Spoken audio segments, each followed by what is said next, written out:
2001. Sempre atuou nessa área de benefícios? Não. Atuo Na área de benefícios desde quando? Especificamente benefícios desde 2019, antes também benefícios, mas outras políticas na diretoria também. formalizada em 2019, Isso. não é isso?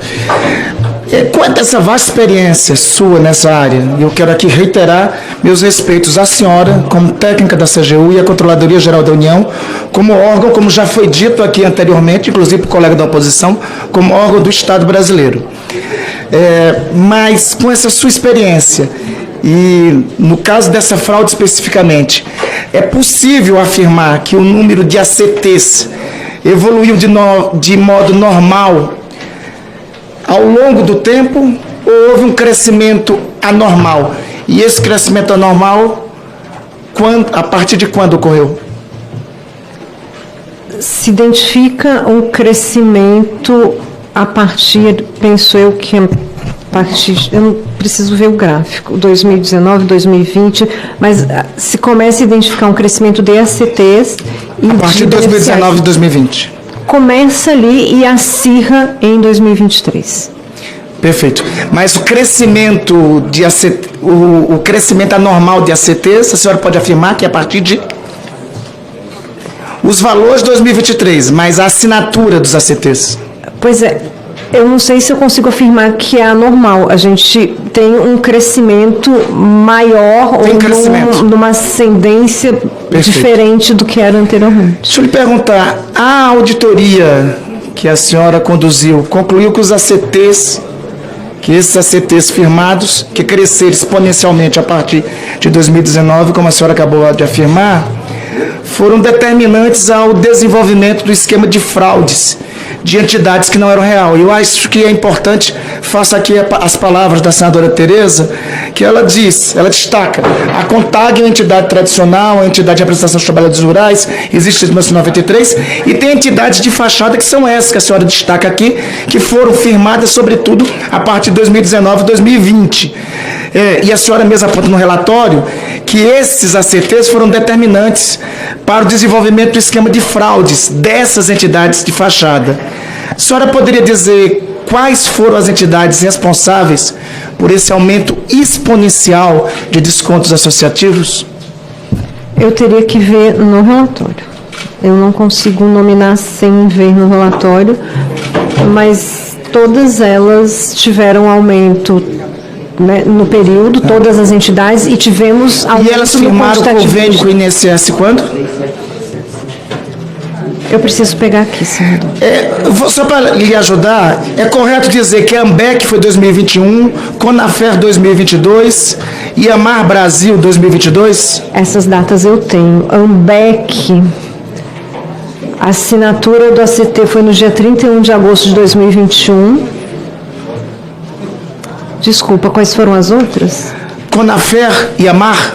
Conafer, a assinatura do ACT foi no dia 2 de junho de 2022 e a Mar Brasil, 9 de agosto de 2022. Em 2020, 2021, 2022, ocorreu suspensão de desconto?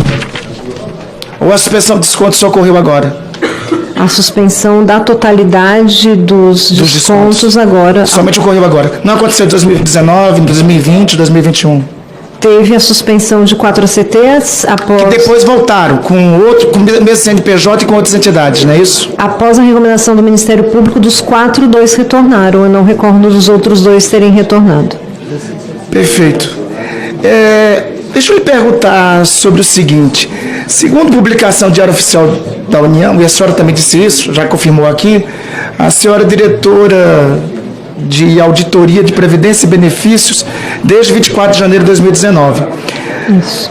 Ou seja, a senhora foi nomeada no início do governo anterior, claramente com cargo de Estado, para cumprir a sua função como técnica que a senhora é.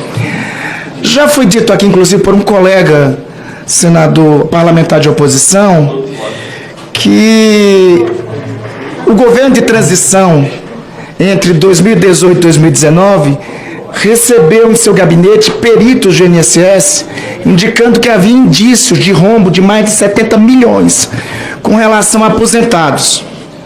e que isso foi levado à transição do governo de Michel Temer para Jair Bolsonaro. Eu queria lhe perguntar, nesse período, a senhora assumiu a diretoria em 24 de janeiro de 2019. Houve alguma ordem ou algum pedido do governo de então para que a CGU fizesse alguma auditoria a partir dessa demanda? A senhora tem conhecimento?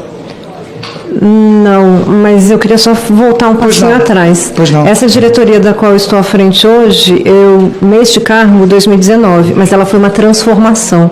Perfeito. Eu ocupava o cargo... Não, você explicou isso, eu entendi. É isso. A pergunta específica é essa. Houve algum pedido do governo de transição de Jair Bolsonaro, de Michel Temer para Jair Bolsonaro, para que ocorresse alguma auditoria, que a CGU atuasse nessas denúncias que tinham sido recebidas? A demanda que eu recebi foi: estamos estruturando uma diretoria com foco em previdência e outros benefícios, porque precisamos priorizar previdência. Perfeitamente.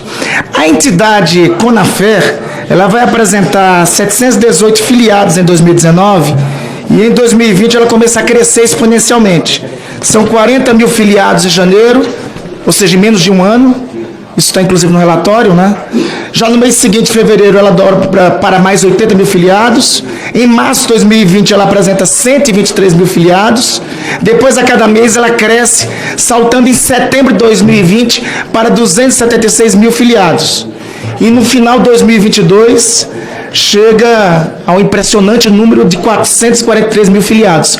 Eu acho que é importante destacar aí, nós não estamos falando da CONTAG, uma entidade que tem 40, 30 anos de história, que todo mundo, seja de direita ou de esquerda, sabe que não é uma entidade fantasma. Mas a entidade fantasma salta de 140 para 476 mil.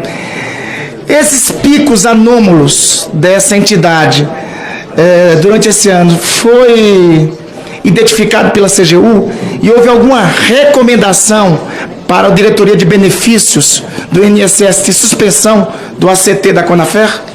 Não, nesse período não houve, mas no terceiro relatório que nós fizemos se fala de retenções que foram feitas pelo INSS para análise pelo crescimento muito grande, mas houve a liberação na sequência. A diretoria de benefícios do INSS, órgão de controle naquele momento, no seu entender, deveria ter percebido esses crescimentos anômalos e ter proposto a suspensão do ACT ou medida que valha? Eu não recordo se eles chegaram a suspender o ACT. Eles fizeram a retenção dos repasses para a entidade num período. Mas depois voltaram? Retomaram. E não teve nenhuma suspensão de ACT? Não. Essas medidas, então, só ocorreram agora? Sim. Perfeito. E só para ilustrar, esse aqui é o gráfico, por exemplo, de uma das, já foi apresentada aqui, esse é o gráfico das entidades, do desconto das entidades, e das assinaturas de contratos que ocorreram em 2021 e 2022. Vai perceber que há um salto das assinaturas de ACTs exatamente entre 2021 e 2022. Essa entidade Conafer foi denunciada por um servidor do INSS, se eu não me engano, em setembro, outubro de 2021. A CGU teve conhecimento dessa denúncia, chegou alguma denúncia desse tipo, ou sabe se a diretoria de benefícios do INSS naquele momento teve alguma informação desse sentido? Eu só tive conhecimento recentemente, à época não. Perfeito. Para concluir, doutora Eliane, o CGU anterior, do governo anterior, o doutor Wagner do Rosário, em algum momento recomendou, determinou a senhora que fizesse algum tipo de auditoria específica no INSS com vista a essa entidade? Se tiver alguma ordem, orientação nesse sentido? Não. Perfeito. Doutora Eliane, para concluir, a senhora não é o primeiro membro da Controladoria Geral da União que senta para depor em uma CPI. Um outro, nesse caso, o Controlador-Geral da União, sentou aí, senadora Soraya lembra, senhor Wagner do Rosário, CGU do governo anterior. Sabe por quê? Porque naquela época, nós diagnosticamos na CPI da Covid a fraude envolvendo a compra irregular de uma vacina, a vacina Covaxin, pela Precisa. E técnicos gabaritados, respeitados como a senhora, pediram a suspensão do contrato. E o senhor Wagner do Rosário hesitou e negou que o contrato fosse suspenso. E só foi suspenso depois, a parte da determinação da CPI da Covid. Realmente, como disse o colega senador aqui, a CGU é um órgão do Estado, merece nosso respeito. Mas há diferença quando ela é coordenada e conduzida por agentes a serviço do Estado brasileiro e não de grupos políticos. Cumprimento a senhora e cumprimento a CGU pelo serviço feito.